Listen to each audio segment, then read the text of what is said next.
Okay, your job is to complete this spreadsheet given planet's mass, the sun's mass, the distance between the center of the sun to the center of the planet, and determining the gravitational force of attraction between the sun and the planet. This mutual force of gravitational attraction governed by Newton's universal law of gravity, which would be equal to the constant g times the product of the two masses. And if we start with, let's say, Earth's data here, that would be Earth's mass 5.97 times 10 to the 24th kilograms,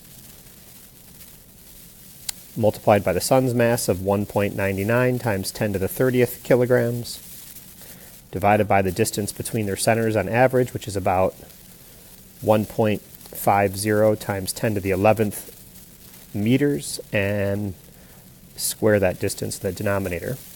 Using your TI calculator, type this in as 6.67 E negative 11, that's the universal gravitation constant G, times 5.97 E 24, Earth's mass times the sun's mass of 1.99. Use the double E button again, E to the 30th, and then you divide it by the distance between them squared, which is 1.5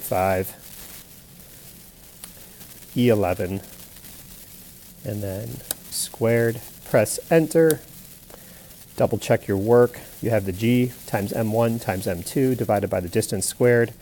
It's a pretty large force, about 3.52 times 10 to the 22nd newtons of force.